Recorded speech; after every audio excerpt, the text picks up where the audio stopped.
Hello, hello. What's cooking, my people?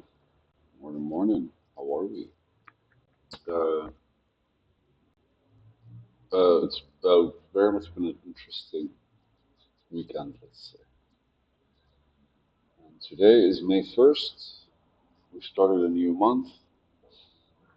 We're beautifully ready and set. A whole lot of burdens were basically burnt to the ground. A whole lot of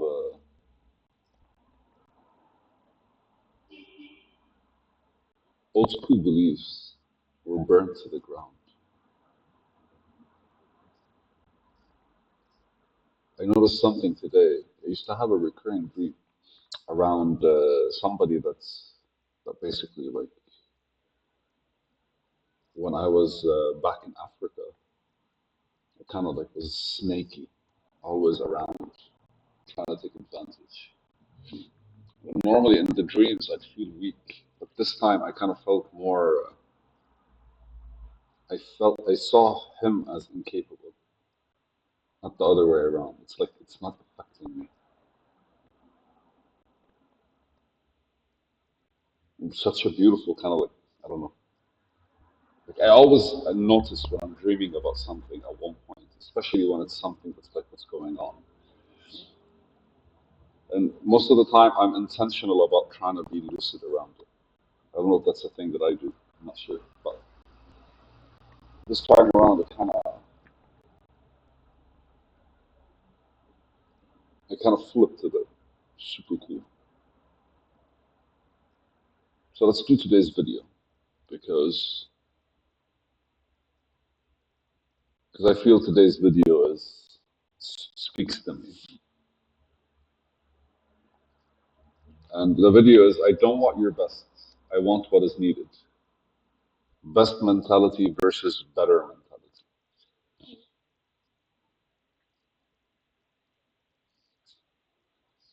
And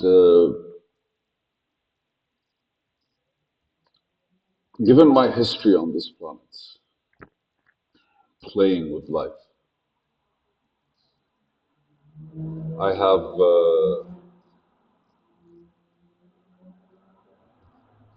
one of the things I experienced most when it comes to people is I will try my best or I am trying my best. I, I remember one time I started having a conversation where mainly with myself because it's just like it feels like when you say you're trying your best, that's enough for you to kind of like that's enough, right? Like, at least I tried my best. Then I started asking the question like, what does it mean to try your best? Is it really as subjective as we make it out to be? In a way, your best are more. What is the standard for best? And the more I talked about it, the more I considered things, the more I started kind of like going back and forth within my own mental realm.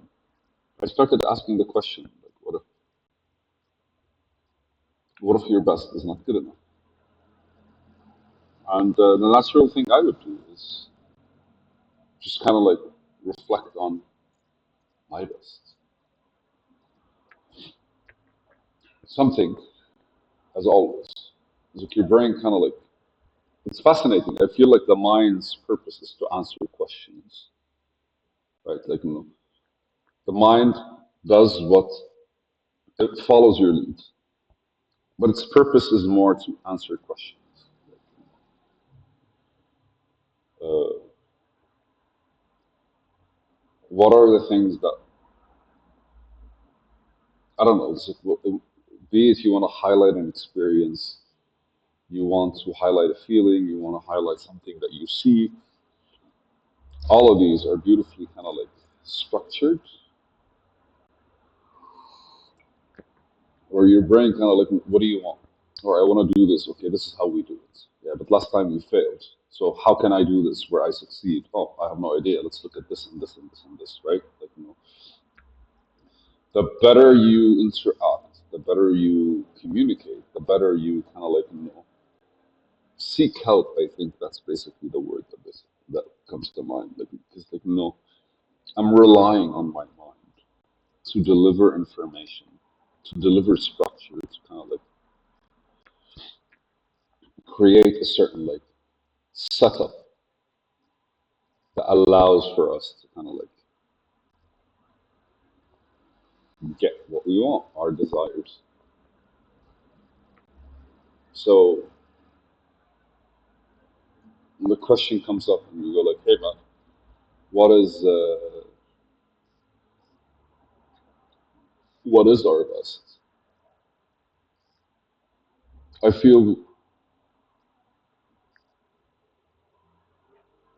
I feel we would be stuck within a judgment of ourselves.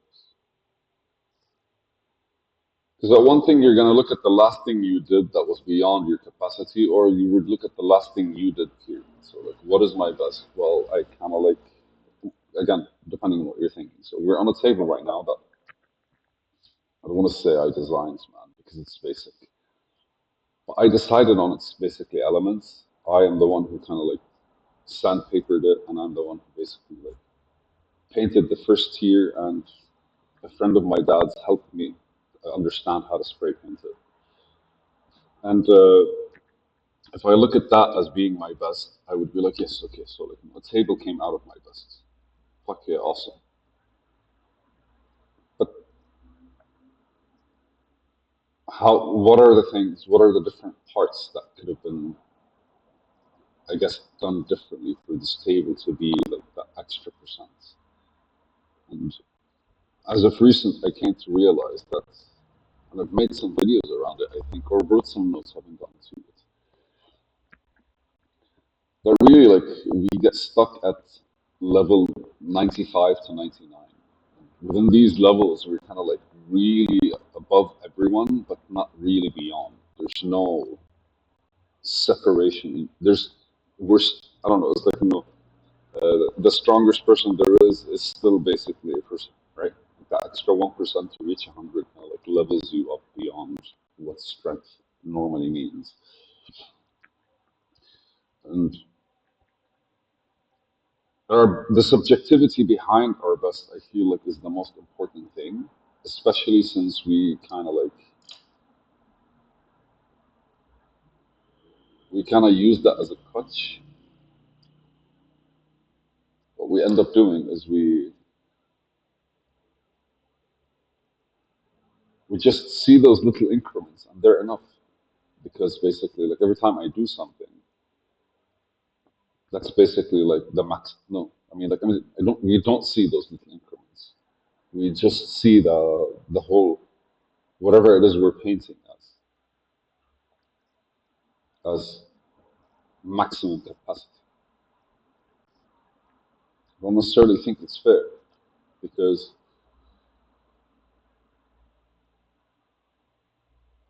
yeah, I don't think it's fair, because it's such a limiting structure. Whatever is best at one point in time is not best now. But the truth is, it's still labeled best. That's something we do as people, right? That's what we kind of like screw around with. We end up, what we end up doing is we end up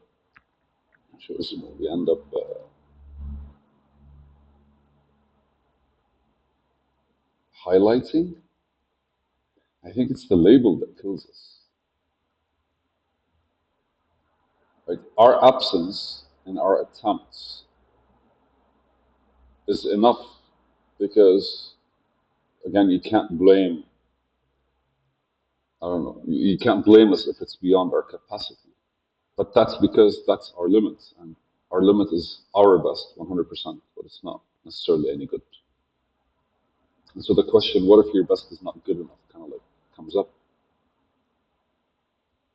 And so with this, like, I don't want your best, I want what is needed. And what is needed is not necessarily like you extending yourself, but more kind of like exploring a bit more until you finish what you have to do. So best mentality versus better. That's it. This structure, this approach, this this movement, I guess,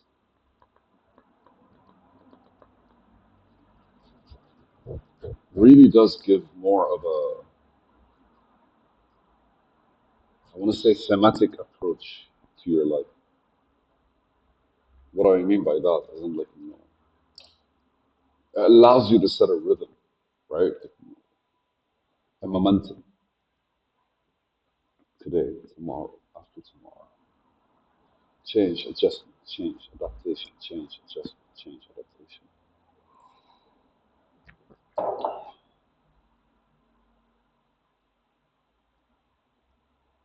There really is a lot of beauty in exploring just one thing beyond you. Again, like it's super fucking small. And before you know it, like if you're here and then you kind of explore linearly something up, it can't be helped. The minute you look back, everything kind of like encompasses.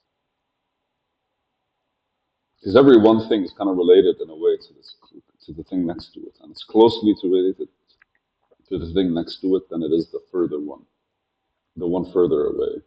So there's kind of like clarity until it's blurry. And if you do one thing for like, let's just say a month, you get much better at it. Eventually, the minute you look back at the month, everything surrounding it that kind of like also can contribute to clarity would just expand the way your world looks. And an expansion of the world is just a lot more details that kind of like, it's a fascinating thing. I'm not going to talk about it in this video, but I'll talk about it in the other one. I love you. That's going to happen. So, video, bye.